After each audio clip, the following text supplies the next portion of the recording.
الله العلي العظيم حسبنا الله ونعم الوكيل ونعم المولى ونعم النصير رب اشرح لي صدري ويسر لي أمري واحلل عقدة من لساني يفقهوا قولي أعوذ بالله من الشيطان اللعين الرجيم بسم الله الرحمن الرحيم الحمد لله الذي لا يبلغ مدحته القائلون ولا يحصي نعمه العادون ولا يؤدي حقه المجتهدون الذي لا يدركه بعد الحمم ولا يناله غوص الفتن الذي ليس لصفته حد محدود ولا نعت موجود ولا وقت معدود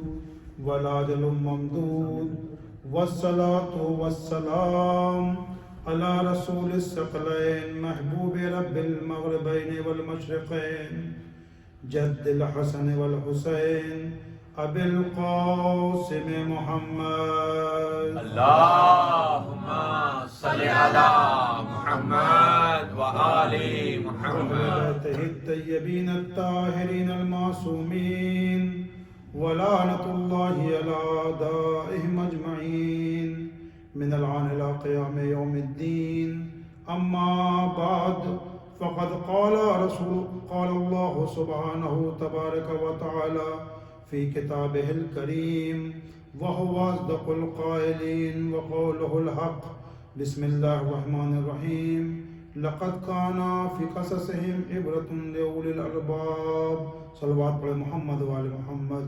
اللهم صل على محمد وآل محمد. حضرات مومنین، یہ محفل مرتضیٰ کی آج محرم 1443 ہجری کی امام کے 10ویں کی مجلس ہے. سرکار سید الشہداء اور ان کے ساتھی جو کربلا کے میدان میں شہید کیے گئے. یہ قرآن مجید کے سورہ یوسف کی آیت نمبر 111 ہے. سورہ یوسف جسے احسن القصص کہتے ہیں، بہترین قصہ، بہترین سورہ. اسی سورے میں کی یہ آیت نمبر 111 جس میں ارشاد رب العزت ہو رہا ہے لقد کان فی قصصہم، کہ ان قصوں کے اندر عبرت ہے. کس کے لیے؟ سب کے لیے نہیں، اولی الالباب کے لیے، جو صاحبان عقل ہیں، صاحبان بصیرت ہیں. تو سب سے پہلے عربی زبان میں ہم سمجھ لیں کہ عبرت کسے کہتے ہیں. عبرت یعنی کیا؟ عبرت کسے کہتے ہیں؟ تو جو علماء لغت ہیں، جو انہوں نے لغت کو لکھا ہے، اس میں ایک نام جو سر فہرست آتا ہے، اس نام کو یاد رکھیے گا کہ جو بھی تفسیر لکھی جاتی ہے وہ اس لغت سے ضرور استفادہ کرتے ہیں. راغب اصفہانی، راغب اصفہان ایران کا شہر ہے، تو وہاں کے یہ رہنے والے تھے. ان کی لغت بہت ہی مشہور لغت ہے عربی کی، اور جو حضرات بھی قرآن لکھتے ہیں یا تفسیر کرتے ہیں، قرآن کے اوپر کچھ لکھنا چاہتے ہیں، تو وہ اس سے ضرور استفادہ کرتے ہیں. تو انہوں نے کہا کہ عبرت یعنی یہ کہ ایک حالت سے دوسری حالت کی طرف عبور کرنا. خود عبرت لیا گیا ہے عبرہ سے، عبور سے. عبور یعنی گزرنا، یعنی انسان ایک چیز سے دوسری طرف جائے، ایک حالت سے دوسری طرف جائے، اسے کہتے ہیں عبرت. تو قرآن نے فرمایا، اللہ نے کہا کہ ہم نے جو قرآن کے اندر قصوں کو بیان کیا ہے، یہ قصے صرف اس لیے نہیں کہ مثلا جو دنیاوی قصے ہوتے ہیں انسان مزہ لینے کے لیے، ٹائم پاس کرنے کے لیے قصوں کو سنے کہ بھائی نیند نہیں آ رہی قصے سنا دیے جائیں. نہیں، یہ قصے اس لیے ہیں کہ انسان اس سے عبرت حاصل کرے. اور عبرت کون لوگ حاصل کریں گے؟ جو صاحبان بصیرت ہوں گے اور صاحبان عقل ہوں گے. صلوات پڑھے محمد والے محمد. اللہم صل علی محمد وآل. اور یہ عبرت جو ہے بہت ہی وسیع موضوع ہے، لیکن آپ دیکھیں کہ خود ہماری دنیا کے اندر جب ہم کو کسی کو عبرت دینا ہوتی ہے، تو میں آپ کے سامنے مثال کے طور پر عرض کروں کہ جب ہم کو کبھی ہائی وے کے اوپر سفر کرنا ہوتا ہے، خود ساؤتھ افریقہ کے اندر یا کسی اور ملک کے اندر تو دیکھا گیا ہے کہ بعض ہائی وے کی سٹارٹنگ میں شروع میں وہ ایک ٹاپ کے اوپر ایک ڈیمیج اور ایکسیڈنٹل کار کو لا کے رکھ دیتے ہیں. جو ایک ایکسیڈنٹ والی کار لا کے رکھ دی, اس کے اوپر انہوں نے جو ہے ایک نقلی آدمی بنا دیا, اس کا ایکسیڈنٹ ہوا ہے, اس کا سر پھٹا ہوا ہے, گویا وہ ڈیمیج ہے اور اس کا سر سے خون نکل رہا ہے. وہ کار انہوں نے شروع میں رکھ دی اور اس کے اوپر لگا ہوا ہے کہ 120 والی روڈ ہے یا 80 والی روڈ ہے.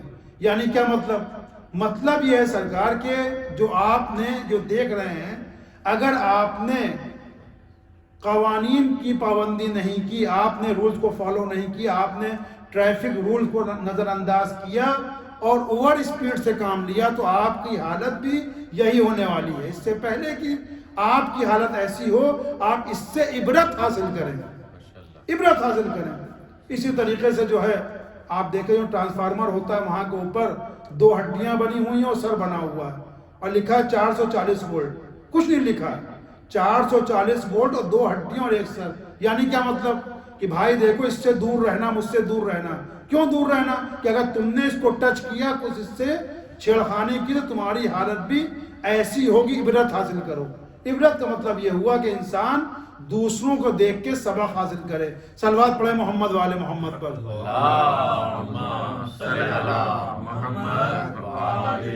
عبرت کو حاصل کرے انسان. تو قرآن نے جگہ جگہ کے اوپر جناب آدم کا قصہ بیان کیا, جناب نوح کا قصہ بیان کیا, جناب ابراہیم کا قصہ بیان کیا, جناب موسیٰ اور عیسیٰ کا قصہ بیان کیا. وہ صرف اس لیے بیان کیا کہ ہمارے لیے ثواب بھی ہے تلاوت, لیکن جو اصل مقصد قرآن کا ہے کہ ہم اس سے عبرت حاصل کریں اور اپنی زندگی کو قرآن کے اندر قرآن کے مطابق اتاریں.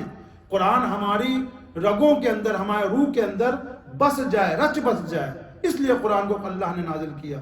تو یہ خود قرآن کا جو سورہ یوسف جو 12واں سورہ ہے اور جس کی آیت کی میں نے تلاوت کا شرف حاصل کیا, خود اسی سورہ کو آپ دیکھیے.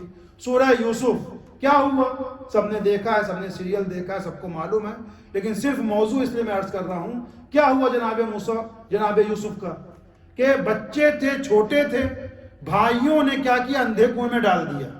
اور ان کو اندھے کنویں میں ڈال دیا اور حسد کی وجہ سے. اس کے اندر کئی پوائنٹ ہیں, کئی نکات صرف اسی کے اندر ہیں کہ جو حاسد ہوتا ہے وہ کبھی چین سے نہیں بیٹھتا.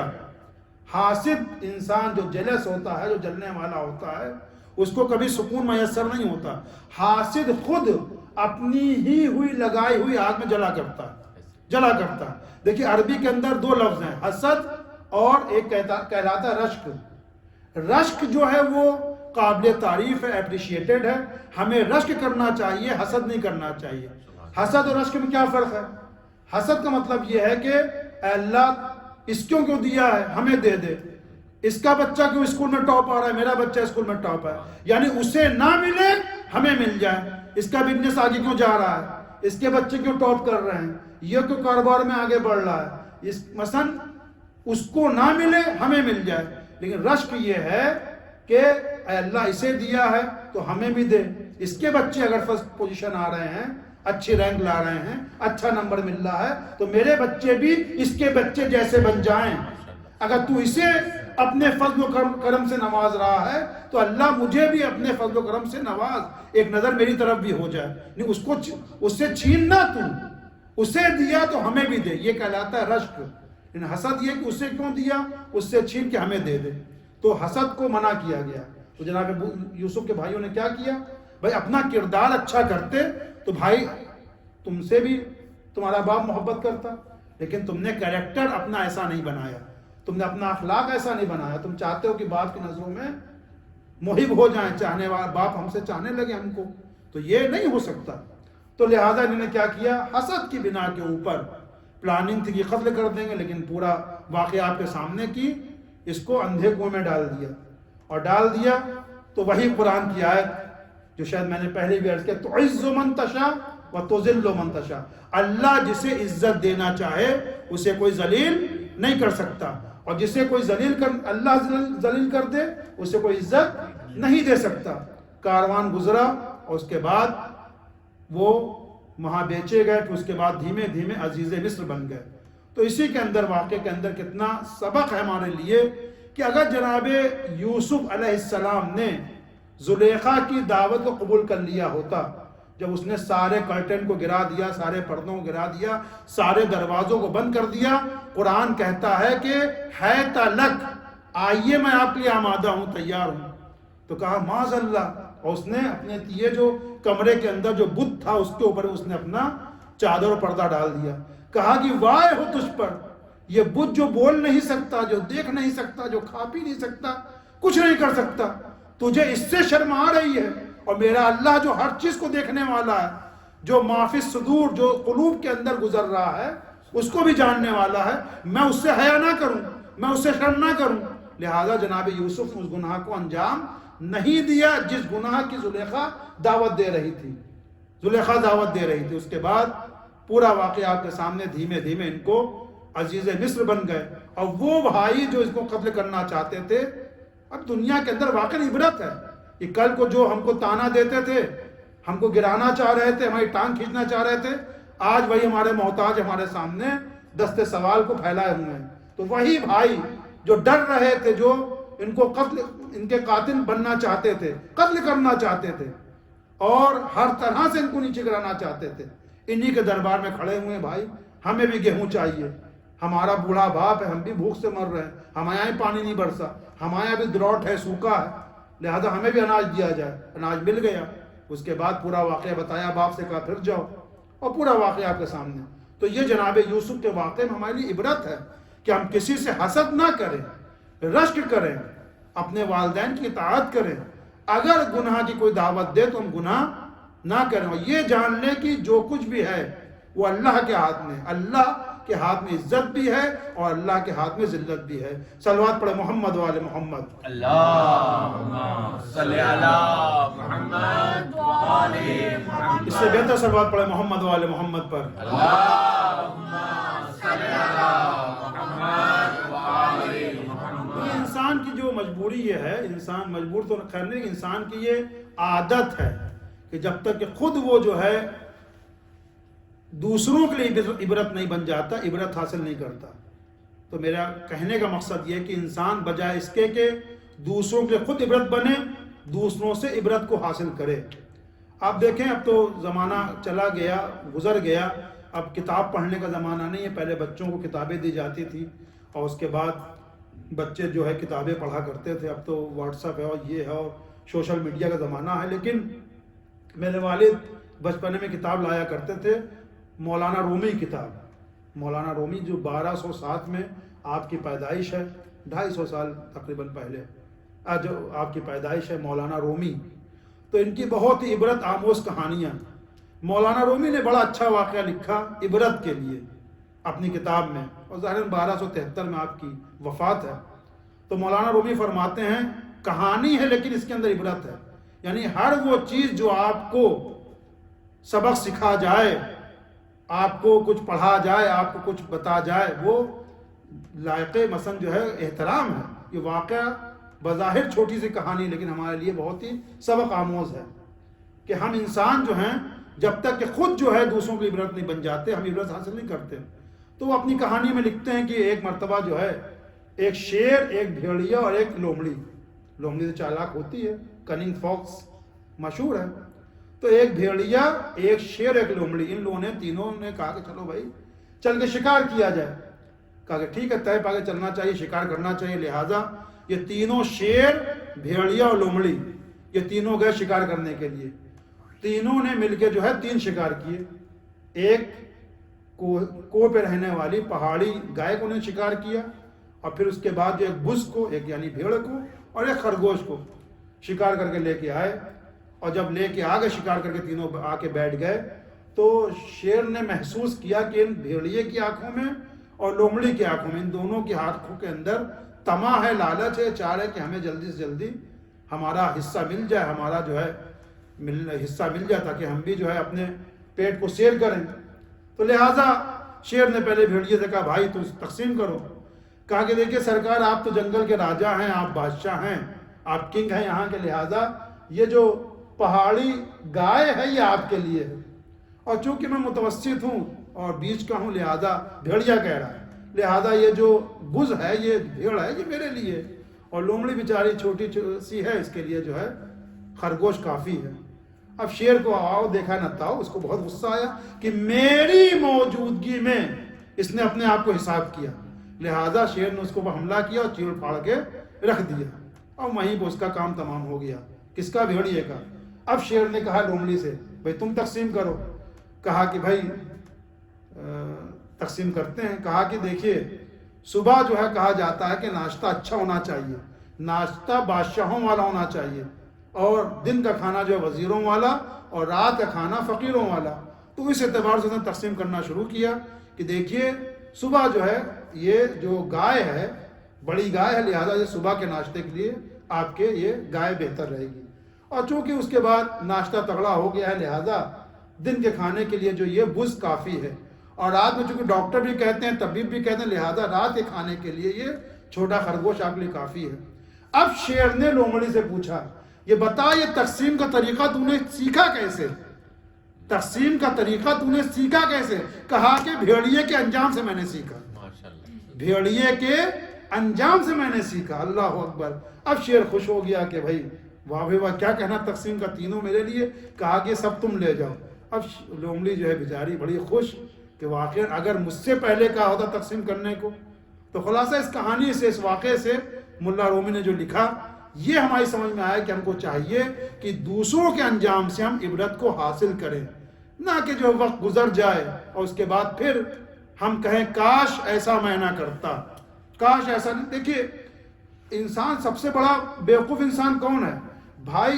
یعنی ایک ایکشن کو بار بار انجام دینا، ریپیٹ کرنا، اور رزلٹ ہم چاہیں کہ ڈیفرنٹ ہے، مختلف نتیجہ نکلے، تو یہ سب سے بڑی بیوقوفی ہے. ایک آدمی بار بار بازار جاتا ہے، آلو کا بیج لے کے آتا ہے، بار بار آلو بوتا ہے، سوچ رہا اب کی سیب نکلے گا، اچھا اب کی نہیں نکلا، پھر بازار گیا پھر وہی آلو کا بیج لے کے آیا، پھر سوچا سیب نکلے گا. میرے بھائی قیامت تک تم جب وہی کام کرو گے نتیجہ دوسرا نہیں نکلے گا. تو بیوقوف انسان ہے یہ. لہذا ہم کو عبرت حاصل کریں کہ فلاں نے جو اس غلطی کو انجام دیا ہے، فلاں شخص نے جس عمل کو انجام دیا ہے، اس عمل کی بنا کے اوپر، غلط عمل کی بنا کے اوپر، غلط پروگرامنگ کی بنا کے اوپر اس منزل پر پہنچا ہے، اس حال پر پہنچا ہے، میں نہ پہنچوں. صلوات پڑھے محمد والے محمد پر. اللہم صلی علی محمد و آل محمد. عبرت بہت اہم ہے، اور عبرت کے لیے جو ہے بہت سے واقعات تاریخ کے دامن میں بھرے پڑے ہیں کہ کس طرح سے واقعاً انسان کو چاہیے کہ عبرت حاصل کرے کہ کیسے کیسے ایسے ویسے ہو گئے، کیسے کیسے ایسے ویسے ہو گئے، اور ایسے ویسے کیسے کیسے ہو گئے. صلوات پڑھیں محمد والے محمد پر. اللہم صلی علی محمد و آل. کیسے کیسے ایسے ویسے ہو گئے، کیسے کیسے. کون؟ برسیسا، عابد برسیسا، بنی اسرائیل کا بہت بڑا عالم دین، بہت بڑا عالم دین. ہمارے یہاں بھی ہوتے ہیں، پیر ولی ہوتے ہیں، لوگ جاتے ہیں، بچہ مریض ہوتا ہے، لڑکی مریض ہوتی ہے، سرکار اس پہ دعا پڑھ دیجئے، اس پہ دم کر دیجئے. تو عابد برسیسا کون ہے؟ اپنی عبادت کی وجہ سے، اپنی دعاؤں کی وجہ سے، اپنی نمازوں کی وجہ سے کیا ہو گیا؟ مستجاب الدعوہ. یعنی کیا ہے؟ اب اللہ کی بارگاہ میں اگر کسی کے لیے دعا کر دے گا تو اس کی دعا قبول ہو جائے گی. مستجاب الدعوہ. کون؟ عابد برسیسا. سورہ حشر کی آیت نمبر 16 اس کے ذیل میں علامہ طبرسی. اب ان کا بھی واقعہ بہت عجیب ہے لیکن میں بعد میں عرض کروں گا کسی اور دن. علامہ طبرسی نے اس آیت کے ذیل میں اس واقعے کو نقل کیا. ان کی تفسیر ہے تفسیر مجمع البیان. اس میں علامہ طبرسی اس واقعے کو نقل کر رہے ہیں. سورہ حشر کی آیت نمبر 16. سورہ حشر کی آیت نمبر 16 کیا ہے کہ جب شیطان نے اس سے کہا کہ کفر اختیار کر لے تو اس نے کفر کو اختیار کر لیا، وہ کافر ہو گیا. یعنی شیطان کی صدا پر اس نے لبیک کہا. اب دیکھیں میں بریکٹ کے اندر ایک بات یہاں پہ کہوں کہ لوگ کہتے ہیں شیطان نے کر دیا، شیطان نے کر دیا. دیکھیں شیطان صرف وسوسہ ڈالتا ہے، ٹیمپٹیشن کرتا ہے. شیطان کو ہمارے کو پورا اختیار نہیں ہے. دیکھیے ہمارا قلب، میں مثال دینا چاہتا ہوں بچوں کے لیے کہ ہمارا قلب ایک لائق کا ایئرپورٹ ہے. جب تک کہ ایئرپورٹ کے اوپر جو ہے پورا سگنل ایروپلین کو نہیں مل جائے گا، ہرا سگنل نہیں مل جائے گا، تب تک کہ جہاز اس ایئرپورٹ پہ اترے گا نہیں. تو جب تک کہ ہم شیطان کو اس نے وسوسہ کیا، اور سورہ ناس کی آیت ہے کہ ہم کو محفوظ رکھے من الجنت والناس، جو وسوسہ کرتے، تو وسوسہ کیا تو جب تک کہ ہم اس کی آواز پر لبیک نہیں کہیں گے، جب تک اس کے وسوسے پر ہم یس نہیں کہیں گے، ہری جھنڈی نہیں دکھائیں گے، ہرا سگنل نہیں دیں گے، تب تک کہ شیطان ہمارا کچھ نہیں کر سکتا۔ ابھی میں نے جناب یوسف کا واقعہ آپ کے سامنے پڑھا، جناب یوسف بھی کہتے، جب زلیخا اس کو دعوت دے رہی تھی ان کو، تو جناب یوسف نے کہا نہیں۔ تو بہرحال یہ عابد برسیسہ، تو کیا ہوا؟ سورہ حشر کہہ رہا ہے، ارشاد ہو رہا ہے کہ جب کہا گیا کہ شیطان نے اس سے کہا کہ کافر ہو جا، کفر اختیار کر لے، تو وہ کافر ہو گیا۔ اس کے بعد جب کافر ہو گیا تو شیطان نے کہا کہ میں تم سے بری ہوں من کا، مجھ سے تمہارا کوئی لینا دینا نہیں ہے۔ کہا کہ تم ہی نے کہا تھا، کہا کہ نہیں، ہم نے صرف دعوت دی تھی۔ اور اس کے بعد شیطان نے اپنا کام کر دیا۔ تو یہی کچھ عابد برسیسہ کے ساتھ ہوا کہ عابد برسیسہ جو مستجاب الدعوت تھا، جس کی دعوت، جس کی دعا بارگاہ اہدیت میں قبولیت کا شرف رکھتی تھی، اس کے پاس اس زمانے کی جو بادشاہ تھا، اس کی بیٹی کو فالج کا اثر ہوا، دوا کی گئی، علاج کیا گیا، سب کچھ کیا گیا، لیکن بہرحال کوئی فائدہ نہیں ہوا۔ کہا کہ چلنا چاہیے برسیسہ کے پاس، بہت بڑا عابد ہے، پہنچا ہوا پیر ہے، ولی ہے، آج کی زبان میں ہم کہیں تو، لہذا اس کی دعا اثر کرے گی، وہ دم کر دے گا، پھونک دے گا تو بچی صحیح ہو جائے گی۔ بادشاہ نے کہا کہ ٹھیک ہے جاؤ، اس کے بھائیوں سے کہا، اور اس کی بیٹی بہت ہی خوبصورت تھی، اور اس کے بعد لے کے پہنچے برسیسہ کے پاس، سرکار دعا کر دیجئے، دعا کر دیجئے، آپ کی دعا اللہ کی بارگاہ میں ریجیکٹ نہیں ہوتی، رد نہیں ہوتی، لہذا دعا کر دیجئے۔ کہا کہ ٹھیک ہے، تم اس کو یہاں پہ چھوڑ دو، ہم عبادت کریں گے، اس کے بعد دعا کریں گے۔ اور اس کے بعد لڑکی کو لوگ چھوڑ کے چلے گئے، اس کے بھائی برسیسہ کے پاس لڑکی کو چھوڑ کے چلے گئے۔ اب شیطان نے اپنا کام شروع کیا، کہا کہ اس کو عمل بد کی، فعل بد کی دعوت دی، اس نے فعل بد انجام دیا۔ کہا کہ اب یہ لڑکی جب، اچھا پہلے تو دعا کی کہ وہ فالج کا اثر تھا، اس کو پیرالائز تھی، دعا کی، لڑکی صحیح ہو گئی۔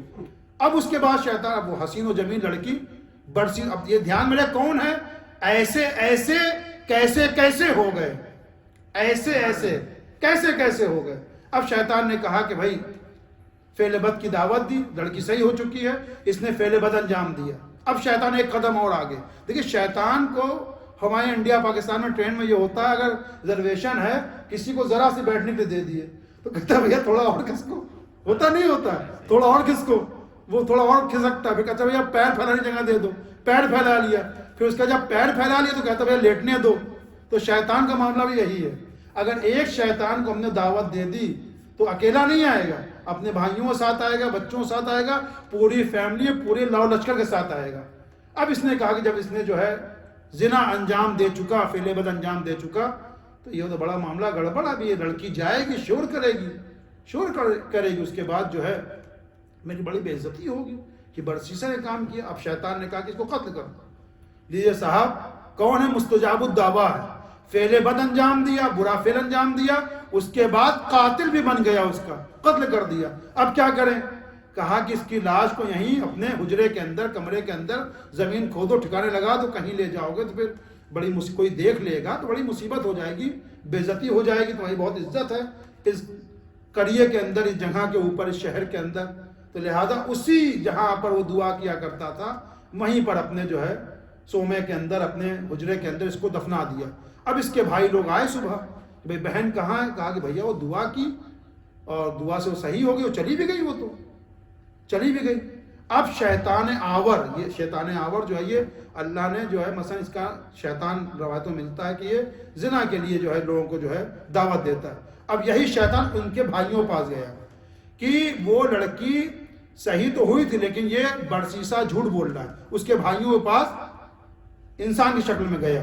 اس کے بعد جو اس کو پورا واقعہ بتایا کہ اس نے جو ہے زنا کیا، وہیں پر جو اس کی لاش ہے، اب اس کے بھائی لوگ گئے ہیں اور لاش کو نکالا ہے۔ پھر عابد برسیسہ، اس سے پہلے جو ہے اب برسیسہ کے پاس شیطان آیا، پورا اس کے بھائیوں پاس پہلے گیا، اس کو ان کو بھڑکایا، اب اس کے پاس آیا، کہا کہ ایسا ایسا معاملہ ہے۔ اس کے بعد وہ لوگ آ رہے ہیں، ان کو معلوم ہو چکا ہے، اگر تم مجھے سجدہ کر لو، ہے نا، اللہ کی عبادت کی وجہ سے مستجاب الدعویٰ بنا تھا، اگر تم مجھے سجدہ کر لو تو میں تم کو بچا سکتا ہوں۔ اور اس کے بعد اس نے سجدہ کیا۔ اب شیطان نے کیا کہا میں تم سے بری ہوں، یہی سورہ حشر کی آیت، بری ہوں من کا، میں تم سے بری ہوں. اس کے بعد شیطان چلا گیا. تو یہ عبرت کا مقام ہے کہ انسان سوچے کہ کیسے کیسے لوگ جو ہیں کیسے کیسے ہو گئے. تو انسان کبھی تکبر نہ کرے، بلکہ یہ قرآن کی آیت ہمیشہ پڑھتا رہے قنوت کے اندر یا اپنی نماز کے اندر، ربنا لا تزغ قلوبنا، ہمارے قلوب کو ٹیڑھا مت کر، ڈائیورٹ نہ کر، بعد اذ ہدایتنا، بعد اس کے تو نے ہدایت کے اوپر لگا دیا، سیدھے راستے پر لگا دیا، صراط مستقیم پر لگا دیا، تو اب ہمارے قلوب کو ڈائیورٹ نہ کر، ان کو ٹیڑھا مت کر، اور ثبت اقدامنا، اور ہمارے پاؤں کو، ہمارے پیروں کو ثابت قدم رکھ صراط مستقیم کے اوپر آخری وقت تک. دیکھیے اچھا ہونا اچھی بات ہے، لیکن اچھا مرنا، آخری انجام اچھا ہونا، یہ بڑی بات ہوا کرتی ہے. صلوات پڑھے محمد والے محمد.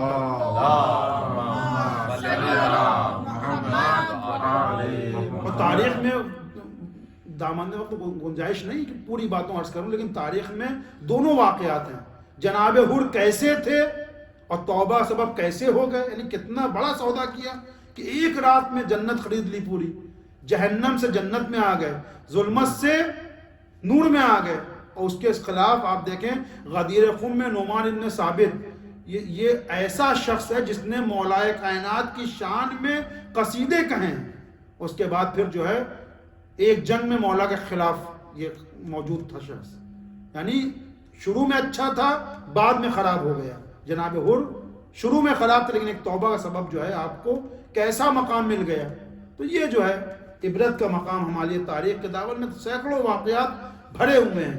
جناب عیسیٰ کا واقعہ آپ دیکھ لیجئے. جناب عیسیٰ چلے جا رہے ہیں، جو آپ کا طریقہ تھا کہ گاؤں گاؤں جا کے تبلیغ کیا کرتے تھے، بس آخری واقعہ کہ چلے جا رہے ہیں، اور جانے کے بعد آپ کے ساتھ ایک آدمی بھی ہے جو آپ کا حواری ہو سکتا ہے، آپ کا ساتھی ہے. اور جب ایک جگہ پہ پہنچے تو ان کو بھوک لگی، کہا کہ بھائی جاؤ، جانے کے بعد قریے سے گاؤں سے روٹی لے کے آؤ. یہ شخص جو آپ کے ساتھ تھا جناب عیسیٰ علیہ السلام کے ساتھ گیا، اور جانے کے بعد روٹیاں لے کے آیا، 3 روٹیاں لے کے آیا. اور جب آ گیا تو جناب عیسیٰ نماز پڑھنے میں مشغول تھے، اور دیکھا کہ نماز پڑھنے، لہٰذا اس کو بھوک لگی تھی، اس نے 1 روٹی کھا لی. اب جب جناب عیسیٰ نماز کو تمام کر چکے تو جناب عیسیٰ نے کہا کہ تیسری روٹی کہاں ہے بھائی؟ کہا کہ نہیں 2 ہی روٹیاں تھیں، تیسری روٹی تو نہیں ہے، 2 ہی روٹی لائے تھے. لہٰذا جناب عیسیٰ نے کہا نہیں روٹیاں 3 رہی ہوں گی. کہا کہ نہیں 2 ہی تھی. اور جب بہت زیادہ تکرار ہو چکا، جناب عیسیٰ نے کہا ٹھیک ہے تم کھا لو، میں کھا لیتا ہوں. اس کے بعد ان دونوں نے روٹیاں کھا لی. ایک روٹی اس شخص نے کھا لی جو گاؤں سے لے کے آیا تھا خرید کے، اور دوسری روٹی جناب عیسیٰ نے کھا لی.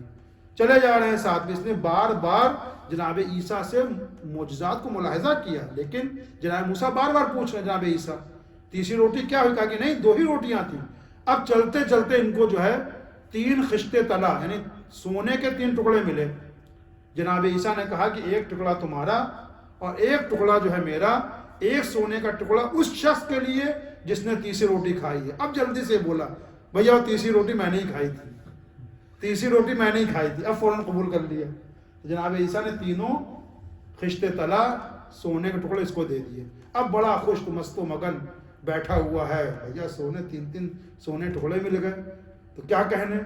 اب وہاں سے 3 لوگ گزرے، دیکھا یہ تو اپنے آپ میں نہیں ہے، اس کو قتل کیا، اور اس کے بعد 3 ٹکڑوں کو جو ہے انہوں نے حاصل کر لیا. اب یہ 3 آدمیوں کے پاس 3 ٹکڑے ہیں. اب انہوں نے سوچا کہ بھائی یہ کیسے معاملہ ہے، ایک کے پاس 1 ہے. بھائی لالچ طمع. ایک کو بھیجا گاؤں جا کے کھانا لے کے آؤ. اب وہ آدمی گاؤں گیا کھانا لینے کے لیے. ان دو لوگوں نے ادھر پلاننگ کی کہ جیسے ہی وہ آئے گا اس کو اٹیک کر دیں گے، حملہ کر دیں گے، اور اس کے بعد جو 3 ٹکڑے ہیں وہ ہم لوگوں کو 1.5 ملے گا، پھر 2 لوگ میں تقسیم ہو جائے گا. انہوں نے یہ پلاننگ کی. اب وہ آدمی جو گاؤں گیا کہا کہ ایسے تو 1 ٹکڑا ملے گا، لاؤ کھانے میں زہر ملا دو، تینوں میرے ہو جائیں گے. اس نے کھانے میں زہر ملایا. جیسے ہی وہ کھانا لے کے آیا ان دونوں نے مل کر اس کو اٹیک کیا، اپنی پلاننگ کے مطابق، اپنے پروگرام کے حساب سے اس کو جان سے مار دیا، اور کہا کہ اب تو 3 ٹکڑے ہم دونوں کے ہیں. اور اس کے بعد جیسے ہی کھانا کھایا وہ بھی دنیا سے سدھار گئے، چلے گئے. اب 4 لاشیں پڑی ہیں وہاں پر اور 3 سونے ٹکڑے پڑے ہیں. جناب عیسیٰ پھر گزرے، کیا فرمایا؟ الدنیا، یہ جملہ یاد رکھیے گا، الدنیا ہاکذا تفعل باہلہا، دنیا اپنے اہل کے ساتھ ایسا ہی کیا کرتی ہے۔ صلوات پڑھے محمد والے محمد پر۔ اللہم صلی علی محمد وآل محمد۔ 4 لاشیں پڑی ہیں اور 3 سونے ٹکڑے پڑے ہیں۔ الدنیا ہاکذا تفعل باہلہا، دنیا اپنے اہل کے ساتھ ایسے ہی کہ ہم دنیا دار نہ بنے، دنیا رکھیں، بہت بڑا فضل ہے یہ بھی اللہ کا، ھذا من فضل ربی، اللہ جسے عطا کرے۔ دنیا رکھنا، میں نے پچھلی مجلس میں عرض کیا آپ کے سامنے، دنیا رکھنا جو ہے غلط نہیں ہے، لیکن دنیا پرستی کہ انسان صرف دنیا کا ہو جائے اور آخرت کو بھول جائے، اللہ کو بھول جائے، اپنی فیملی کو بھول جائے، یہ اسلام میں کنڈم کیا گیا، اس کو جو ہے اس کو برا سمجھا گیا۔ تو لہذا یہ دنیا جو ہے عبرت کا مقام، اور بہت سارے واقعات انشاءاللہ کسی اور مجلس میں آپ کے سامنے عرض کروں گا کہ دنیا عبرت ہے، جائے عبرت ہے، اور اس سے بڑی عبرت کیا ہوگی کہ چند دنیا پرستوں نے رسول کی وفات کے بعد، رسول کی شہادت کے بعد، خود آپ کے دروازے کے اوپر جہاں آ کر آپ سلام کیا کرتے تھے، اسی در کے اوپر آگ و لکڑی جمع کی اور آواز دی کہ ابو الحسن کو گھر سے نکال دو، ورنہ ہم اس گھر میں آگ لگا دیں گے جس میں رسول کے نواسے ہیں۔ اور صرف کہا ہی نہیں گیا بلکہ جلتا ہوا دروازہ بی بی کے پہلو پر گرایا گیا۔ اجمل اللہ، بس میں نے زحمت کو تمام کیا۔ یہ وہ ایام ہیں عزیزوں جو اہل بیت کی اسیری کے دن ہیں، اسیری کے دن ہیں۔ اہل بیت کو اسیر کر کے قیدی اور بندی بنا کر کبھی کربلا سے کوفے سے شام لایا جا رہا ہے۔ عزیزوں بس ایک واقعہ سماعت فرما لیں، وہ واقعہ یہ ہے کہ ہند جو یزید کی بیوی ہے، اسے کچھ نہیں پتا۔ ایک روایت کے مطابق ہند کے بارے میں ملتا ہے کہ یہ پہلے مولائے کائنات کی کنیز تھی، اور کنیز اس طرح سے ہوئی کہ جب یہ بچی تھی، چھوٹی تھی یہ ہند یزید کی بیوی، تو اس کو پیرالائز ہوا، فالج ہوا، بہت علاج کیا، کوئی اس کو شفا نہیں ملی، کوئی اس کو فائدہ نہیں ہوا۔ لہٰذا یہ بچی کو لے کے یہ لوگ مولائے کائنات کے پاس آئے۔ مولائے کائنات نے امام حسین علیہ السلام سے کہا جاؤ بیٹا تشت میں پانی لے کے آؤ۔ امام حسین گئے ہیں، آقا حسین گئے ہیں، پانی لے کے آئے ہیں، اور وہ پانی جو ڈالا گیا ہند کے اوپر یا چھڑکا گیا امام حسین علیہ السلام نے، اس سے اس کو شفا ملی۔ تو اسی کے بعد سے مولائے کائنات کی کنیزی میں آ گئی۔ اس کے بعد یہ جانتی تھی اس خاندان کا کیا مرتبہ ہے، کیا شرف ہے، جناب زینب کو پہچانتی تھی، ان کی معرفت رکھتی تھی۔ لیکن یہ ہند جب اس کے بعد معاویہ نے اس کی شادی یزید سے کر دی، اب یہ یزید کے محل میں رہ رہی، اس کو کچھ نہیں پتا کہ کربلا میں کیا ہوا، کربلا میں کیا ہوا۔ یہی وہ ایام تھے، یہی وہ ایام رہے ہوں گے کہ جب ہند کے پاس اس کی کنیز آتی ہے، بی بی اے شہزادی ایک قافلہ آیا ہے، چلیں گی تماشا دیکھنے کے لیے۔ جب کنیز سے سنا ایک قافلہ آیا ہے تو ہند نے کہا کہ ٹھیک ہے چلتے ہیں۔ اس نے بہترین لباس کو پہنا، اس کے بعد کہا کہ کرسی رکھ دو، لہذا ہم قافلے کو تماشا کریں گے یہاں سے۔ کنیز ساتھ ہے، کرسی رکھی گئی، بہترین لباس فاخرہ پہن کے کرسی کو وہ بیٹھ گئی۔ اور جب قافلہ قریب آیا ہے تو جناب زینب چونکہ جانتی تھی قریب سے، لہذا پہچان گئی ہند کو، اپنے سر کو نیچے کر لیا۔ بہن ام کلثوم سے سوال کیا کہ ام کلثوم پہچانتی ہے اس کو جو عورت کرسی میں بیٹھی ہوئی ہے؟ کہا کہ نہیں پہچانتی میں۔ کہا کہ ہند ہے، یہ ہند ہے جو ہماری کبھی کنیز ہوا کرتی تھی، یہ ہند ہے۔ جناب زینب یہ گفتگو کر رہی، اسی درمیان ہند نے سوال کیا کہ مجھے آپ سے، جناب زینب سے مخاطب ہے، جناب زینب کا سر نیچا ہے اور یہ سوال کر رہی ہے، محو گفتگو ہے۔ کہا کہ میں آپ سے سوال کرنا چاہتی ہوں۔ کیا سوال کرنا چاہتی ہوں؟ کہا کہ آپ یہ بتائیں من ای بلاد انتم، آپ لوگ کس بلاد کی، کس شہر کی رہنے والی ہیں؟ جناب زینب نے فرمایا من بلاد مدینہ، ہم مدینہ کے رہنے والے ہیں۔ جیسے ہند نے مدینے کا نام سنا اپنی کرسی سے اتر گئی، کھڑی ہو گئی۔ کہا کہ آپ لوگ مدینے کے رہنے والی ہیں؟ کہا کہ ہاں مدینے کے رہنے والے ہیں۔ کہا کہ مجھے مدینے میں ایک خاندان کے بارے میں آپ سے سوال کرنا ہے، ایک گھر کے بارے میں آپ سے سوال کرنا ہے۔ کہا کہ پوچھ کس گھر کے بارے میں سوال کرنا ہے؟ اب ہندو کو کچھ نہیں پتا کربلا میں کیا ہوا۔ کہا مجھے مدینے کی آپ لوگ رہنے والی ہیں، لہذا مجھے مدینے میں علی کے گھر کے بارے میں بتائیے۔ کہا کہ علی میں کس کے گھر کے بارے میں پوچھنا ہے، علی کے گھر میں کن افراد کے بارے میں پوچھنا ہے؟ مجھے کہا کہ مجھے حسن حسین کے بارے میں بتائیے، مجھے شہزادی زینب و ام کلثوم کے بارے میں بتائیے۔ اب جناب زینب کا دل بھر آیا، اے ہند تو نے مجھے نہیں پہچانا، میں ہی علی کی بیٹی زینب ہوں اور یہ میری بہن ام کلثوم ہے۔ اے ہند اگر حسین کے بارے میں سوال کرنا چاہتی ہے تو سن لے اے ہند، وہ تیرا حسین کربلا کے میدان میں 3 دن کا بھوکا اور پیاسا شہید کر دیا گیا۔ اے ہند نوکے نیزہ کے اوپر وہ تیرے آقا حسین کا سر نظر آ رہا ہے۔ اے ہند اگر تو عباس کے بارے میں سوال کرنا چاہتی ہے تو اے ہند سن لے، کربلا کے میدان میں تیرا عباس پانی لینا گیا تھا، دریا کے کنارے عباس کے دونوں شانے قلم کر دیے گئے۔ اے ہند اگر تو علی اکبر کے بارے میں سوال کرنا چاہتی ہے تو علی اکبر کے سینے پر برچی لگی، وہ بھی شہید ہو گئے۔ اے ہند میں ہی زینب و ام کلثوم ہوں، بعد شہادت حسین خیام میں آگ لگا دی گئی، ہمارا اسباب لوٹ لیا گیا، ہمیں دیار و دیار پھرایا جا رہا ہے۔ جیسے ہی ہند نے یہ سنا اپنے سر و سینے کو پیٹنا شروع کر دیا، اپنی چادر کو پھینک دیا اور دربار کی طرف گئی۔ جیسے ہی دربار میں یزید نے اپنی زوجہ کو اس طرح سے آتے دیکھا کہ میری بیوی بغیر چادر کے بڑے دربار میں آ گئی، یزید جلدی سے اٹھا، اجے تجھے کیا ہو گیا، اس طرح سے بڑے دربار میں بغیر چادر کے آ گئی۔ اب ہند نے کہا وائے ہو یزید تیرے اوپر، میرے پردے کا اتنا خیال لیکن لسوڑ زادیوں کا پردے کا کوئی خیال نہیں۔ ارے تو نے جنہیں قیدی بنایا ہے یہ علی و فاطمہ کی بیٹیاں زینب و ام کلثوم ہیں جنہیں دیار بدیار پھرایا گیا۔